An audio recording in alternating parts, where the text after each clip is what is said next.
Hello, everyone. Peter Zemsky, strategy professor at INSEAD, coming to you from Las Vegas today. And really, thank you for joining today's tech talk on the future of crypto. I think you'd all agree it is a very timely topic. It's clear that crypto is at something of an inflection point. If we take the big picture, it emerged as a reaction to the financial crisis of 2008. And yet in 2002, really it had its own crisis, starting in May with the debacle around Terra Luna, culminating with the dramatic bankruptcy of FTX in November. And at the same time, we've seen a growing role of government with the EU putting in place their markets and crypto asset regulation, MiCA, and the US, although failing to pass any crypto-specific regulation, aggressively looking to pursue enforcement actions based on existing legislation. So this month, of course, we saw yet more developments, dramatic guilty plea of Binance, new actions from the SEC against Kraken. So next slide, please. So in terms of logistics, I think many of you have been to Tech Talks before. The key thing just to mention is that we'll use the Q&A tab. So as you listen to the panelists, you listen to the conversation, please let me know the follow-up questions you'd like to see. We'll keep an eye on that, and we'll either work them in or take some time towards the end of the Tech Talk to get to your questions. So please do that. All right, so it is a complex topic. It's a very dynamic industry. What we've done is assembled not only a deeply knowledgeable set of panelists, but a very diverse set. So I'll invite the panelists now to come on out. Ben Cousens, Chief Strategy Officer at Zemsky. So this is, if you don't know, a crypto payments player. And Marechal, Avocat Associé and partner at De Gaulle Florence. So obviously legal becomes more and more important in the space, and Anne's going to bring that legal expertise to us. Mathias Imbach, co-founder, group CEO of Signum. So if you don't know, a really innovative, original digital asset bank, bringing that part of the space to us. And then Andrei Kirilenko, professor of finance at Cambridge, really a deep thinker on the space and should have some provocative thoughts for us. For the most part, I'm going to leave the panelists to introduce themselves to you. So I guess the first question is going to be, what have you been doing in crypto and what's your exposure been in the last couple of years? And maybe just kick us off a few observations, key lessons you've taken away from the turbulence in this space over 22, 23. Ben, you're deep into Bitcoin. Why don't you kick off? Tell us a little bit what you're up to and initial thoughts on lessons. Thanks very much, Peter. It's good to be here. It's been I think we're in the nadir of a bear market now, and we're looking only up from here. But it's been a very busy year if you've been working in Bitcoin and Lightning and scaling the Bitcoin protocol to users for payments. So, at ZBD, what we do is we put Bitcoin into video games. We allow players to be rewarded in Bitcoin from their play experiences. We allow little digital economies to form in video games. And I have to say, it's the first, it's maybe the last 24 or so months that I've worked operationally in the crypto industry, as opposed to as an investor. And my real reaction to this cycle has been what bear market, in terms of if you develop in the space, the activity has been unrelenting. Bitcoin development seems to be accelerating from my perspective, and particularly around scalability solutions like Lightning. We've seen transaction volumes 10x in the bear market, right? And it's what that is that's not people speculating. That's people beginning to use the protocol for what it's good for, which is moving value around globally. So I'm full of optimism, in case it isn't obvious, but there's definitely a shifting landscape. Yeah, and just maybe one follow-up. So how will, if we go up into another upcycle, do you see that as going to be fundamentally different than what, say, the last bull run looked like? Yes, I do think no two bull runs are the same, but I think they're not, I don't really view them as bull runs. I think they are S-curve adoption cycles. And Bitcoin surges when basically 90% of Bitcoin never moves, right? It never changes hands. So when there are adoption curves, the people who are holding Bitcoin are never selling. So you get these massive crunches in the supply of the liquidity of the asset. But I do think what will be the hallmark of this bull run is regulatory clarity. And I think that's also going to be a major topic here on this panel. But we do seem to be entering the phase where the states are waking up and starting to look at this asset and these networks and try and figure out what on earth they all are. Well, thank you very much. I think that's a good segue to you on. So tell us a little bit about your activities in the crypto space and your perspective on what's going on. And I think you're on mute. Yes, thank you, Peter. Yes, over the past few years, I've been very involved in the digital asset because I was a director of legal affairs at the French Financial Market Authority for 8 years. I left the AMF 1 year ago, and at that time, I had the opportunity to propose the French framework in digital assets to the French government, and it became the Pact Law, which, as you may know, we adopted very early in 2019, and which directly inspired the EU regime, the MiCA regulation, which has been adopted. So we are very proud of this.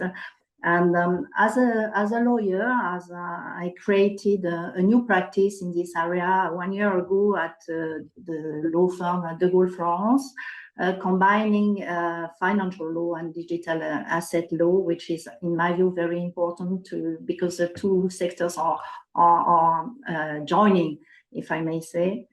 And I've now, it seems to me, a good view of of the market trends in this sector, because I have big and small clients and French and foreign companies, and I can see their demands and their needs. In particular, because I advise particularly Circle, the US giant Circle, who recently, some weeks ago, decided to develop its activities in France because we have this new regulation. Yeah, very good. And in terms of how you see things shifting over the last couple of years, what are some of the key changes you're observing? I think that it has been turbulence in this sector because, in my view, this is because there is still a lack of maturity in this world, which is very close to the finance world again.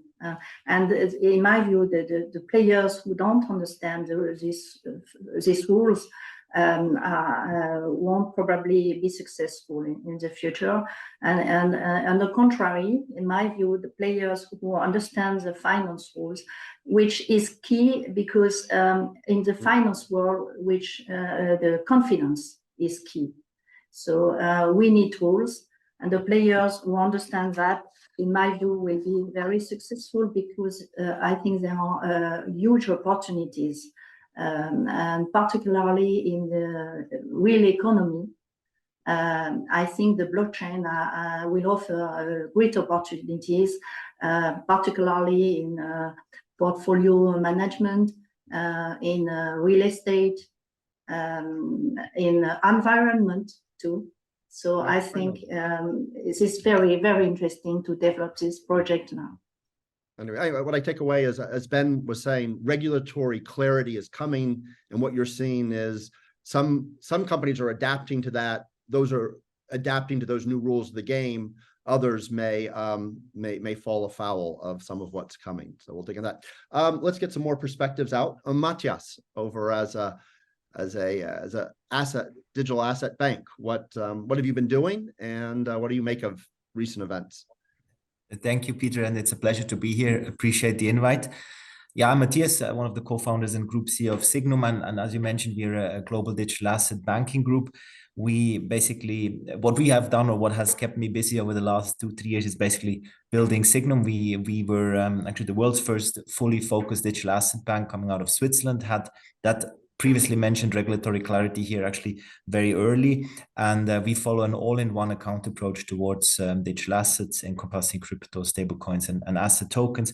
And what really kind of has changed, or some of the takeaways over the last 2-3 years that I can maybe answer from a slightly different angle, is really one, the learning, or that it has really now sunk in for everyone, that future has heritage. We cannot just, as a technology, as an industry, feel that we can just come and disrupt everything without forgetting all the mistakes that had been made in the past, meaning there needs to be regulatory clarity, there needs to be KYC, anti-money laundering laws. They do make sense to, but also obviously segregation, off-balance sheet treatment, bankruptcy remoteness of digital assets. This was what kind of was our initial kind of setup, and has also led to, similar to what Ben had mentioned, significant growth for Signum over the last year, because people realize after FTX and co that analyzing whom you're interacting with, counterparty risks suddenly are taken very seriously. And then maybe another learning is that if you're an entrepreneur in this space,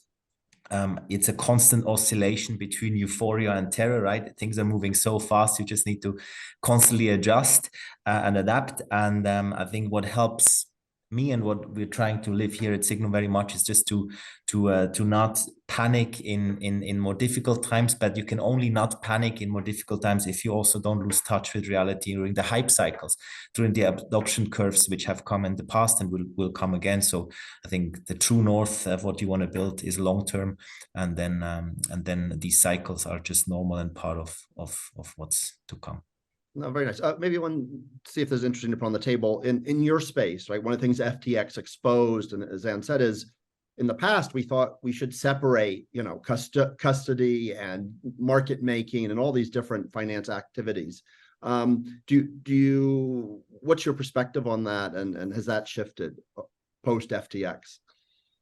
Yes, I mean, look, the first and foremost, even as a kind of the first stage, is really to the clarity that if there's no regulatory clarity which allows for an institutional setup, then people will find ways, or clients will have to go to unregulated or very remotely regulated entities, and are exposed to risks that none of the regulators or countries want, particularly their retail segment, to be. And that's exactly what has happened. One of the cornerstones I would like to repeat really for us, so what we feel is important, is really that clients' assets are, of course, segregated, that there's real legal clarity, that particularly crypto assets are off balance sheet. So whatever happens to the counterparty, to the bank, to the broker, these assets are not part of the bankruptcy estate. So you're not part suddenly of a Chapter 11 proceeding. That is key. And then, of course, yes, it's proper segregation of duty, proper governance, and other learning, right? To have a proper board, ideally with majority independent directors. CEO should not also be on the board. At least that's the Swiss approach. Things like that. And then on top, proper cybersecurity and audits. So basically nothing new, ultimately. Yeah. It's like time to grow up in a way. Okay, Andrei, let's bring you in. I know you've got, tell us a little bit about what your activities are. And I know you've been following a lot of this, the litigation stuff, which is looming very large in the space. Yeah, thanks a lot. It's a pleasure to be a part of this panel. I really appreciate the opportunity. I am prior to my academic career, I spent a bit of time as a regulator. During and after the global financial crisis, I was chief economist of the U.S. Commodity Futures Trading Commission. So I was exposed to quite a bit of sort of the overhaul post-crisis of the financial system, because a lot of rulemaking had to be done, and also exposed to some of the other aspects related to sort of the impact of digital technologies, algorithmic and high-frequency trading on the one hand. On the other hand, all sorts of interesting things happening in commodities, including wheat and oil, physical commodities, So I've been definitely following what's going on with the cases brought up by the CFTC, SEC, involvement of the Department of Justice in the United States, because again, by spending a bit of time as a regulator, I sort of learned to understand how to read sort of these documents and then see where things are. I've been teaching crypto to a variety of audiences here, and the demand for knowledge is steady. I mean, people want to know what it is. It's bear market, bull market, you know, people still want to know what it is. And I've been writing a book on tentative title is Money is Software. So I increasingly started looking at money as software. And we will come back to that, because at the heart of what's going on now, as I can see in the case between Coinbase and the US Securities and Exchange Commission, the arguments they're making is, where does the software end and the investment contract begin? Where does the security begin? Because that's very important. If money and finance is software, then which part of software is a security and which part of software is just software, especially if it's open source?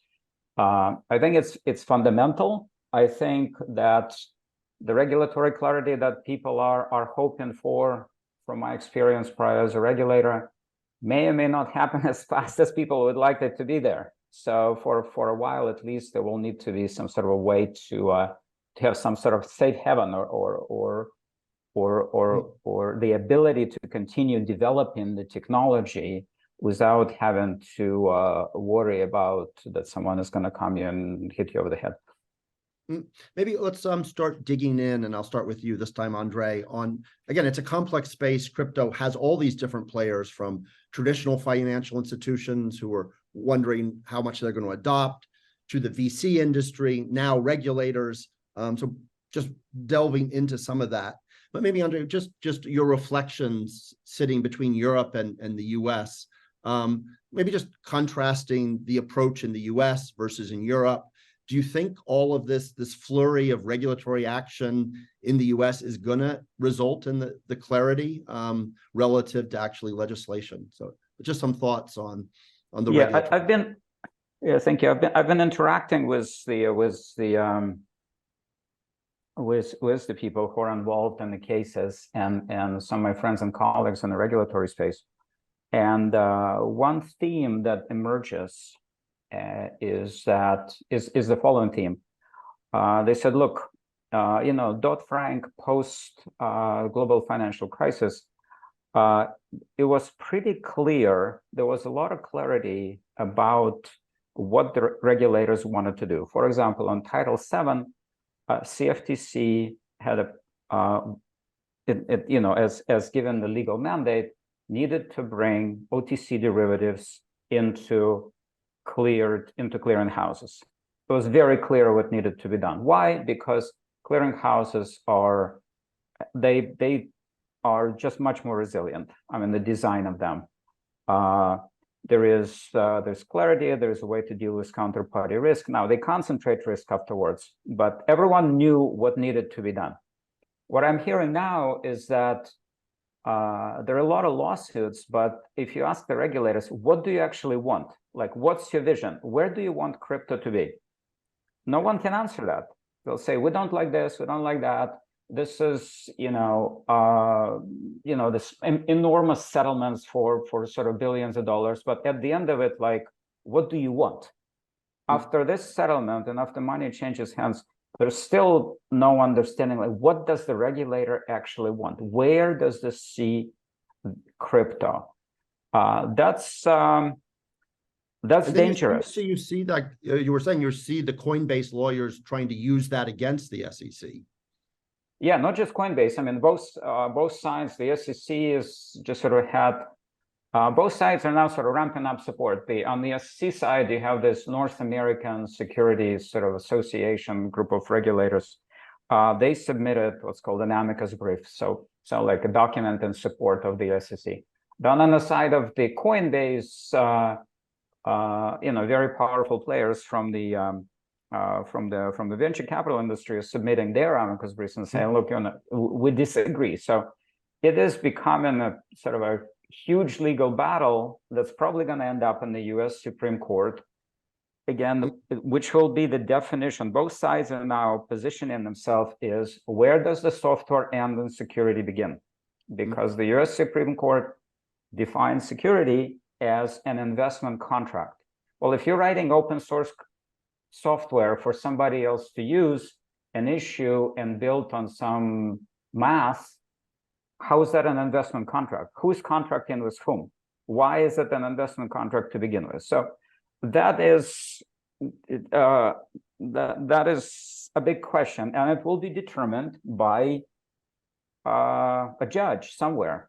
Just on timing, how long would it take to get that case to the Supreme Court and get the clarity? Supreme Court, given sort of the way things are moving, couple years. Yeah. Okay, so let's pause on that. Maybe just for the audience, we're going to get out of we're not just going to do the regulatory stuff, but obviously it's hugely new and hugely important. So I want to spend a little more time on that before we broaden to other players. So Anne, maybe coming back to you, just can you go a little deeper in terms of what you're thinking about how regulators and other players are responding to this these shifts? Yes, as you know, the regulators were extremely concerned about the FTX bankruptcy. It make a change in their view. In France, for example, it led to the introduction of the reinforced DASP regime, as you may know, since last July. So I often say that if we had FTX regulated in France or in Europe under MiCA, it would not happen because of this rule of segregation of the assets. So it is a good way to demonstrate that the regulation is very important. Concerning the US, I discussed this situation because, as you know, there is still no regulation in the US. There is a lack of legal certainty, of legal security, which is a real problem for the players who absolutely need this legal security.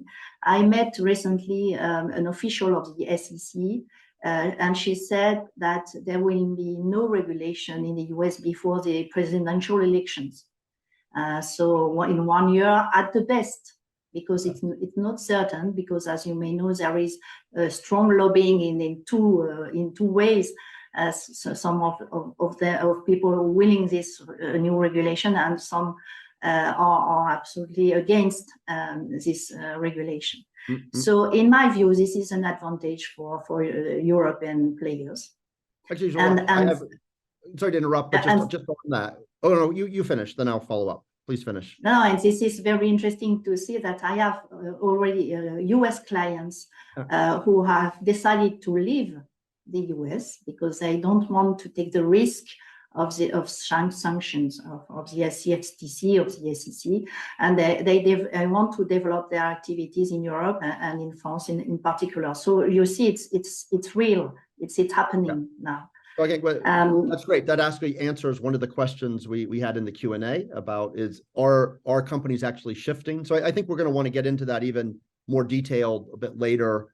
Where is crypto developing and how is that shifting? But certainly interesting that you're already seeing companies shift.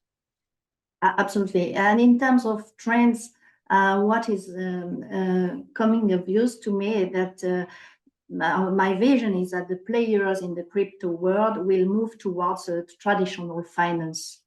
Very interesting to see that. And they are already applying for approvals in the traditional finance sector.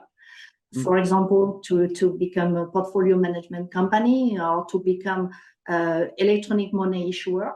This is the case of Circo, this is public information, or some of them are willing to create a multilateral trade facility to trade financial instruments on the blockchain. So this is very interesting to see this trend, and because on the contrary, I've seen that at least in France, the big banks are still cautious and reluctant to get involved in blockchain. And this is a real pity because, as you know, the financial institution can benefit from this pilot regime, which is a new regulation applying since last March. And it's a great opportunity for financial institutions or players in the crypto world willing to issue financial instruments or to negotiate financial instruments on the blockchain.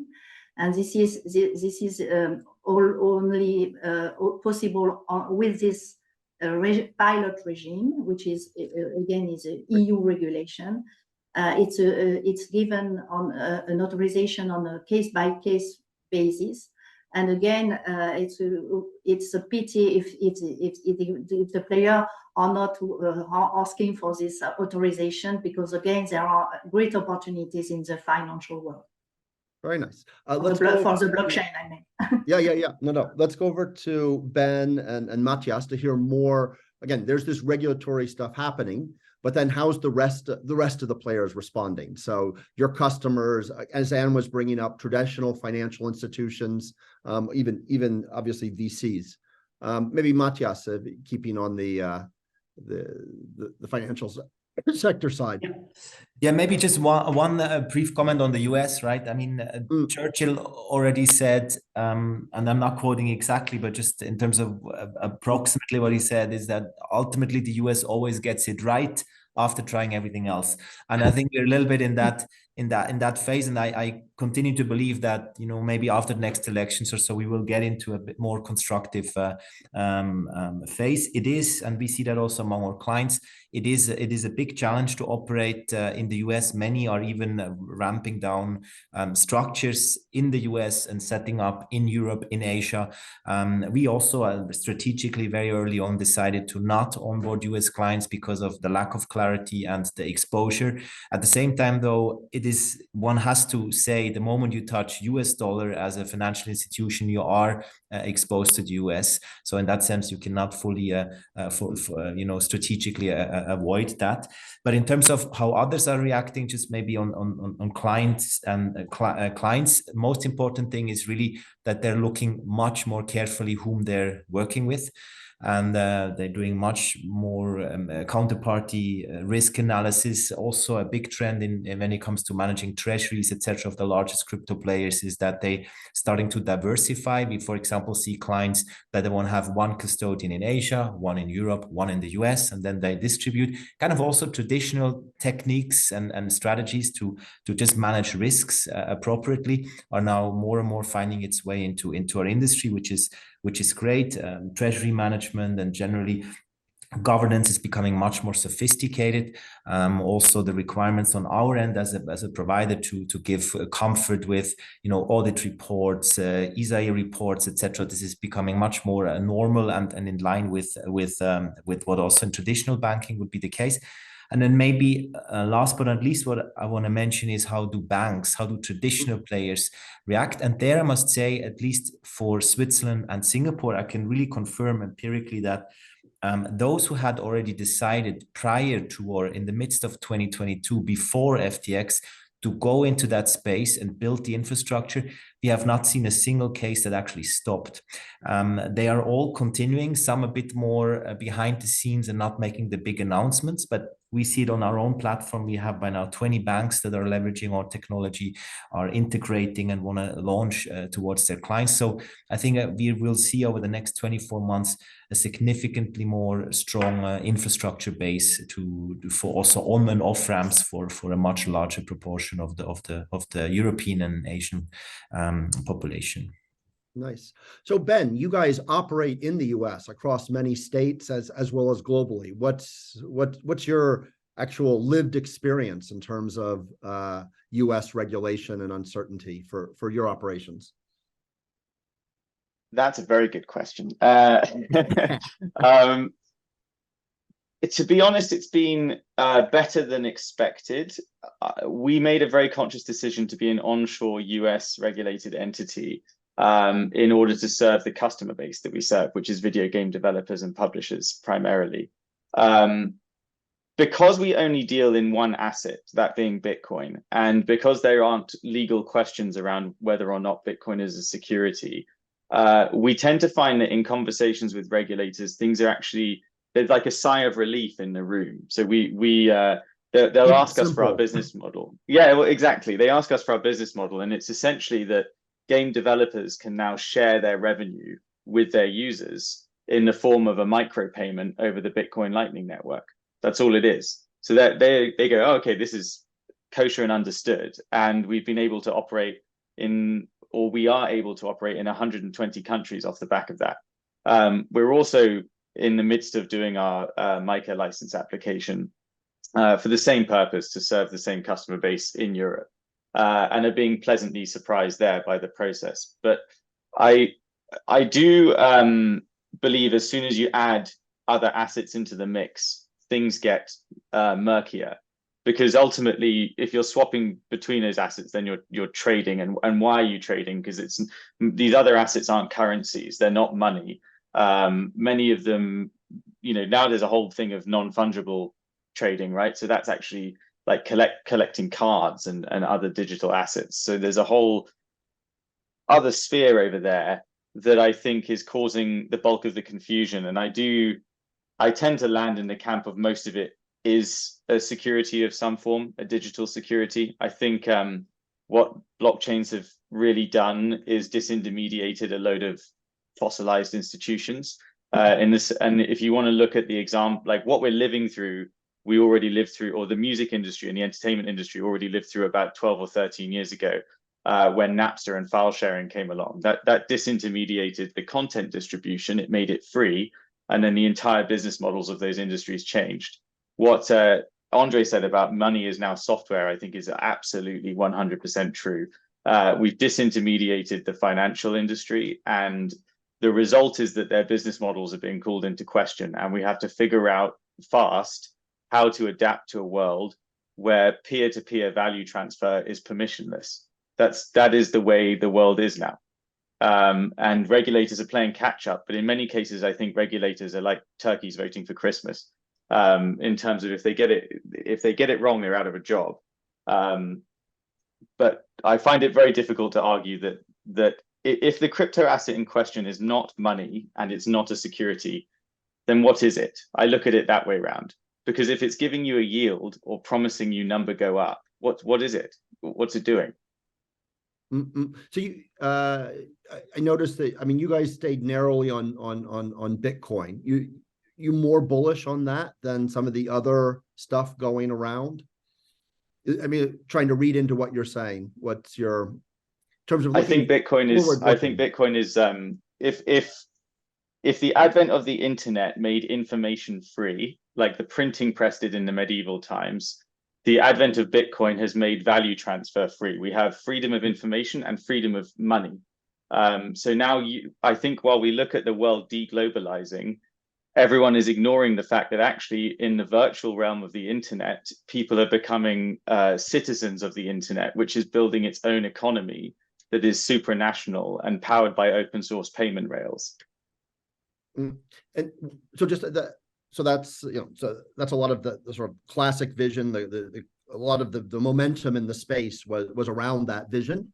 Just in terms of what are you seeing today, maybe unpacking some of your opening comments in terms of, as you roll this out to your community, developers, users, how are events over the last couple of years potentially slowing or complicating what you're trying to build? I see. Okay, yeah. So I think a question we often get asked is like, why Bitcoin? And if you don't really care about Bitcoin and you're just using it as value transfer, why not use stable coins? And we're pretty open-minded in that regard. And the reason we picked Bitcoin, and specifically Bitcoin's Lightning Network, is how cheap it is as a payment rail. So the way the video game industry works, your average user may only be worth $1. They may be worth less than $1, right? Playing these mobile games like throw the ball in the hoop. If you want to revenue share with that user, you need to be sending them sometimes 2 cents or 3 cents, and you need to be sending that cost effectively. Well, using the Lightning Network, we do that millions of times a day.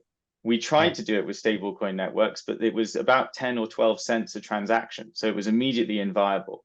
There's another app on our network called Fountain. It's for podcasters. When I press, the easiest way I can try and explain this is when I press play on the podcast, if you were the podcaster and I'm the listener, I start streaming you Bitcoin per second that I'm listening. So I'm paying for the consumption of that service while I use it. And again, these payments are infinitesimally small. They're smaller than 1 cent per second, but the Lightning Network is an affordable rail on which to do that because it's so cheap. Does it bother you? Because you still hear people saying, oh, blockchain Bitcoin is inefficient as a payment mechanism. You still see that view out there sometimes. Yeah, people used to say, who will use email, right? It's just old school. Why don't we, we've got a lot of great questions, so I'm going to want to get to them, but maybe just to get some stuff out there, maybe picking up on Ben's comment, if we think about the future, typically an industry has to be doing something, creating value. So just, driving speculation and get rich quick schemes is not thought usually to be sustainable outside of the gambling industry, maybe. And so I'd be curious, and Anne started us on this a little bit, but picking up on Ben's point, where do you see the real utility here? I don't know if anyone wants to jump in on that, just helping us think through real use cases. I will. Well, I can happy to start the thread. I mean, look, ultimately, Ben already kind of hinted a bit at it. We had the internet of information. Now we have an ability to transfer originals and not copies over the internet without intermediaries, as long as you have access to the internet. And that is at the core what drives all the use cases that can be built on the blockchain. Now, what does that mean in financial services? Just simply delivery versus payment. Together with programmability via smart contracts, you can basically rebuild even old traditional financial products much more efficiently, bringing operational leverage, taking out intermediaries, escrow types, kind of agent setups that one would be very surprised how many we still have and how costly they are and actually inefficient, and oftentimes even manual labor involved, etc., and Excel files sent around. So now these are all use cases that the blockchain is very valuable for, and then Bitcoin specifically, which is a bit outside of what I've just mentioned, and Ben may or may not agree with me here. For me, it's more really the digital gold story, and a kind of a way where we can, together with other technologies, when everything moves more digital, transfer values again and keep values more efficiently globally without intermediaries. So that these are some initial use cases that come to mind, but I'm sure there's more. Very good. No, it's good. And Andrei, when you're trying to make sense of where this technology really is going to have an impact in the real economy, real lives, where does your thinking evolve? Yeah, I also more and more just sort of focusing in on the digital gold aspect. And actually, I went back all the way back to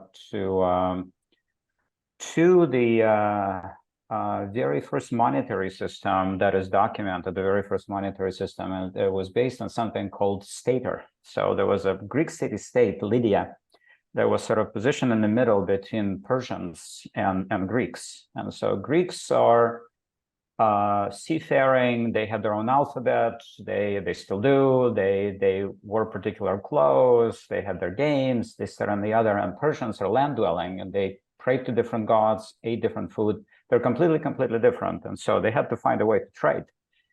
And the way that they found a way to trade eventually is this Greek city-state was sitting next to a river, and that river they found an alloy of silver and gold, and they started minting it.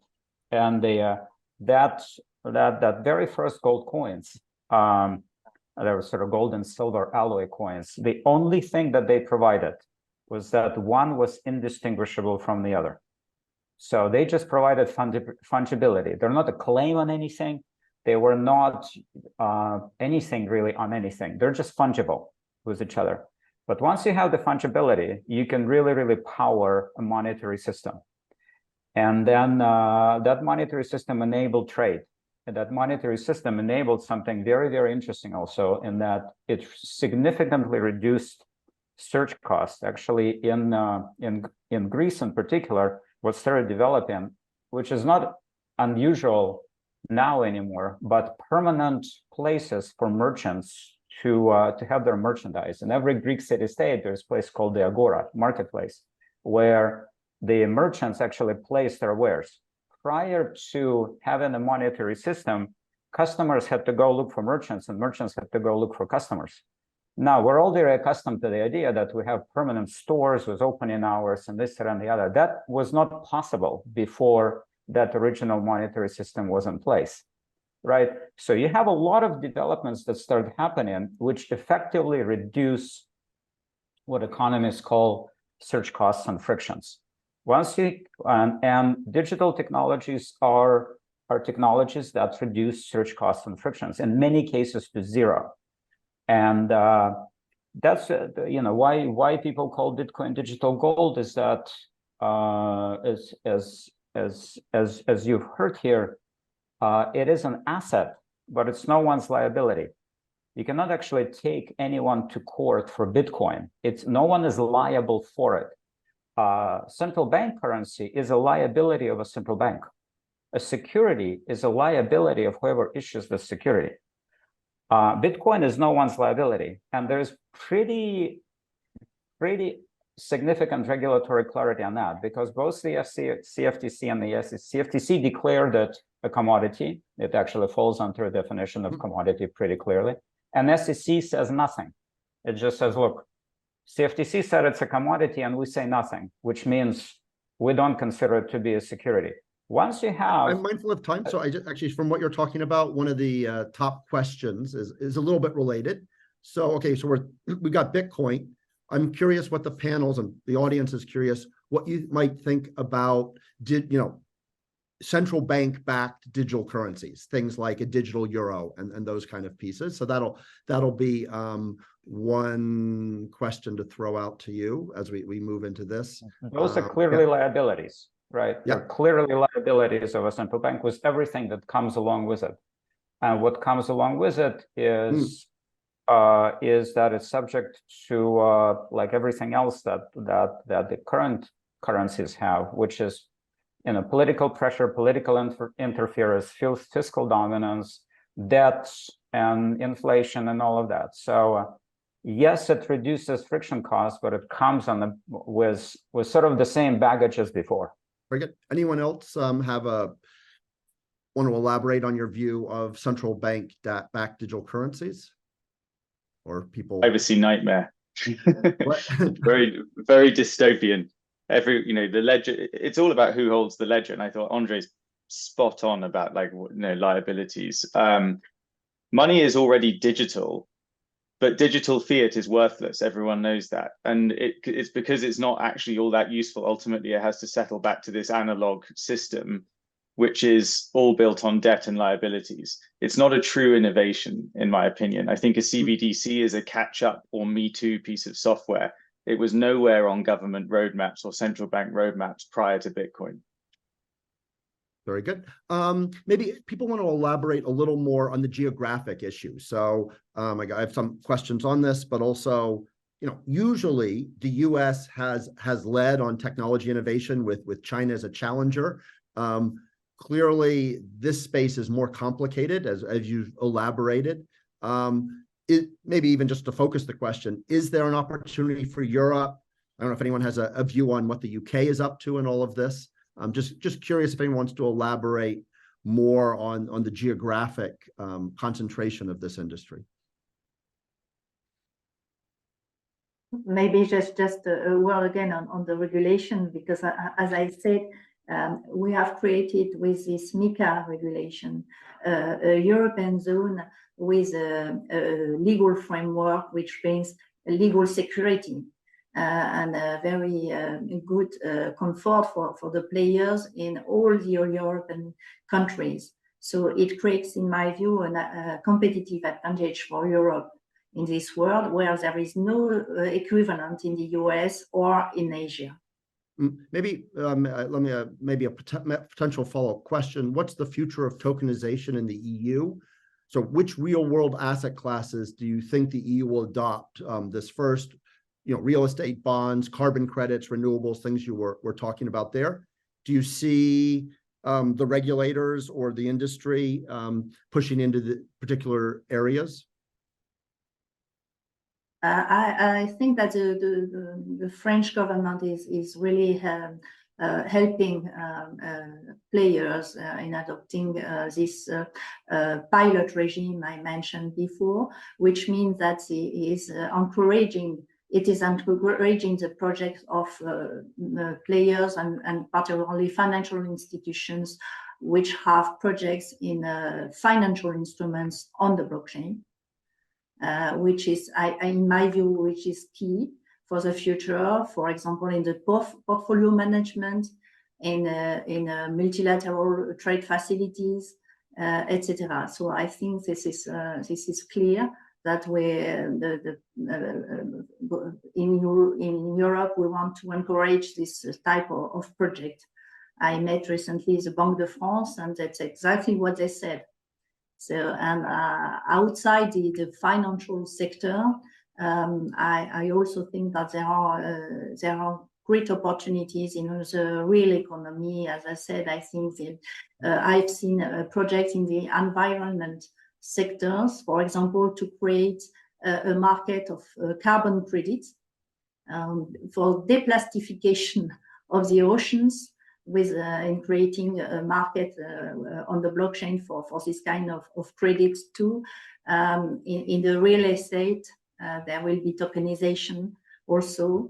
So I think there are great opportunities, and because we have in Europe this legal framework, it's easy maybe not easy, but it's possible to develop this kind of project in Europe. Yeah. Super interesting. I can comment on the UK if you like. Yeah, go for it, please. Yeah, so UK has a new law. It's called Financial Securities and Markets Act. It's sort of MiCA plus. So it has a bit of MiCA. It has some. So there's sort of correspondence there, but it has other aspects. It has MiCA doesn't have anything on stable coins. This has something on stable coins. It has a bit on the expansion on NFTs as well.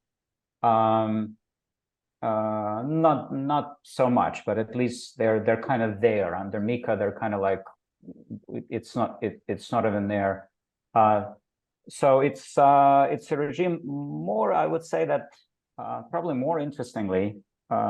Is I had some discussions with UK policymakers who are looking into this, and they're kind of asking me like, so what do we make of crypto? What do you whatever? And I said, look, my view is don't think so much about assets and tokens and crypto and what kind of cryptographic function that is. Think of where your talent is. Because whoever is going to win in this game is where the talent is.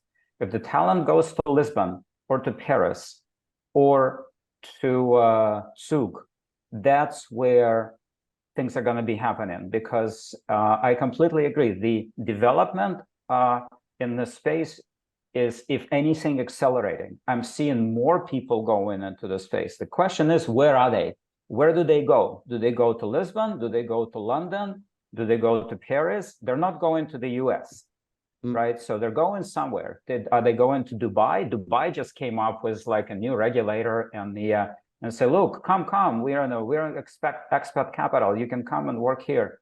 Now, it's not a trivial question because, yes, people are developing, yes, it's global, whatever, but they have families, they have kids, they settle, they create an ecosystem. Once an ecosystem is created, you have things developing in there. Your regulators are better informed, they can go talk to people, and these are the individuals who are going to then power your economy, because if they're not there, there's actually a limited number of them. I mean, it's growing, but it's, if you can attract them, like whatever, just, attract, make it attractive for them to come to you. UK in that regard is attractive because of the educational system primarily. Paris could be attractive because of legal certainty. Switzerland could be attractive because, I guess, the financial services industry. Arab countries could be attractive because there's a lot of money there. So there is certainly maybe talent. Ben, curious just to hear briefly from Ben and Mathias on where you think the action's likely to be. So Ben, you were at Lakestar, so I guess a big continental European VC, and it's hard to count the US out fully, but if you had to predict where the hot spots would be over the next 2 to 3 years, what's your sense? I'm going to be curious to hear what Mathias thinks as well, because I happen to be quite a big fan of MiCA, and I was a very big fan of PSD2 as it related to open banking and open payments there, where Europe has really left the US in the dust on that front, and all of the neo-banking apps in Europe they're so next level. You really do feel like you're using your banking apps as you should. I have views on the problem being the money itself, but that's a very different discussion. But MiCA provides that same kind of clarity from our perspective. And whilst we watched at our company, we watched for what the UK was doing with their act. Everything we hear on the ground is that the FCA is an absolute catastrophe to start working with. And there are numerous companies I know of that are now pulling out of the UK despite this new regulation coming in, because the actual overseer, the regulator, is just asleep at the wheel. And there's talk of like 6 months to 12-month wait times just to have your first introductory call with the FCA about your business plan. I mean, if you're a venture-backed business, that just doesn't work. You're just not going to set up in the UK. That's, I think, my 2 cents on this, but I don't know if Signum sees things similarly. Yeah, so we are regulated in Luxembourg, Switzerland, Abu Dhabi, and Singapore. So that's kind of the empirical evidence that we see on MiCA. I agree, way ahead of the US, of course. However, it is still to be seen how then the action, when the rubber hits the road, once it really goes into effect. We believe there's still lots to be ironed out. It was kind of the framework was kind of set in stone at the point, and since then a lot has happened. How to deal with staking, basically the basics that we are now also in Switzerland dealing with every day as a bank, and we're offering it to our clients as per the MiCA framework. As when we look at it from our Luxembourg base, or maybe another that we will open up, this is just not clear. So we already know, even in 2025, we will never be able to offer the services that we already can with full regulatory clarity out of Switzerland, for example. So that's just something, a great anticipation. I think I very much welcome it, but I think there's lots of work to do, and I hope that the EU regulators will continue to update and to work through the new innovations, because this market develops fast. Dubai is great, to Andrei's point, to create an ecosystem to attract people, etc. We believe, however, that in Abu Dhabi, there's much more regulatory clarity, a better framework.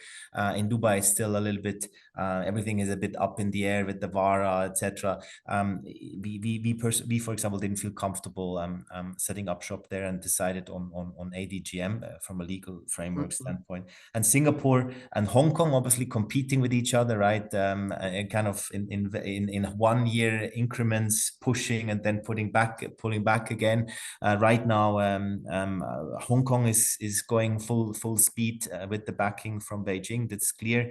I was just recently in both of these locations, and actually back from Dubai this morning. So in Singapore, there's more clarity, and there's a longer history of it, and Hong Kong is now trying to catch up for about the last year, but overall will take a bit longer until things are as clear as they already now are in Singapore. Singapore is now focusing on suitability and really protecting retail on the back of last year, but I think on the right track. So that's kind of a little bit how I see the lay of the land.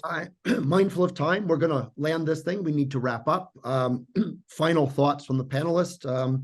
Suggestions would be what energizes you about the future of crypto, but also if you have advice for the INSEAD audience, people getting involved in the space, any particular advice would also be welcome.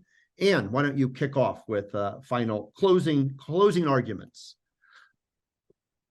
Again, I think that this new world has to understand that the rules, the regulation is very important, and accept that when we propose this framework in legal framework in France, and which is inspired Mika, we were inspired by the MiFID regulation.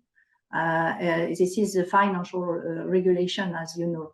So that's why, in my view, for the players who will be successful, or the players who have accepted that the need of regulation, because we need the confidence again. And this world is very close to the financial world, as already explained. So my advice is to accept and to comply with the rules. And if this is the case, there will be really great opportunities. Yes, you know, if CZ has done that, it's hard to buck the system, I would say. Anyway, Andrei, your final thoughts. What still energizes you about the space, and any particular advice for private sector operating? So going back to the turkey analogy, there was Thanksgiving in the U.S. Just now last week. And lots of turkeys were grown and then met their end. And my advice to the participants is don't be a turkey, because if you feel that you're looking for things are going a certain way, it may not necessarily end the right way for you. Because if you're thinking, oh, I'm just going to stick with the existing financial system, it's working for me, things are going to be fine, it may or may not be fine, because we unfortunately now, from more and more I can see, are listening to some geopolitical and climate experts. We're actually entering a very, very turbulent period of time, which could last a long time, not a year, not two. Things that you think are complicated, like bull bear runs in crypto, which, by the way, is a digital commodity. It's very, very common to have these runs in commodities proper. So it's not unusual at all. Unfortunately, there are wars breaking out all over the world. Climate change is changing things a lot. And if you say, well, this system used to work for me, well, international laws used to work for many, many years, and now they're not working. You have nuclear states attacking states that don't have. I'm just mindful of time, Andrei, but I think really good point. So don't be a turkey. Look, this is an important asset, and it could save your life. Very good. Mathias, closing thoughts on your. I keep it very short. I'm super happy to see that lots of talent meeting great technology and still lots of capital being deployed in the industry. That is motivating. And a word of advice, if I may, is just really build your own opinion. Try to avoid to just read mainstream media, including the Financial Times and others. Go beyond and try it out. Try the technology out. Open a wallet, and then I think a new world will open up to you. All right, Ben, we started with you, we end with you. Your closing reflections. My wife always says to me that the main problem with this whole world is that everyone approaches it from a trading screen. And I really agree with that and would share that with everyone. You don't have to buy Bitcoin. You can download it. It is an app, and you can install it and you can explore it without spending any money. You will learn more doing that than creating a Coinbase account and flipping dog coins. Download a Bitcoin wallet and try it out. All right. Thank you, everyone, for the time. Super interesting, also complicated topic. So thank you for shedding lights on different corners of it, and especially the growing importance of regulation in the space. Clearly, that is going to be with us in the years ahead. So buckle up. Thank you, everyone. Thanks for tuning in, and have a great rest of the week. Take care, everyone.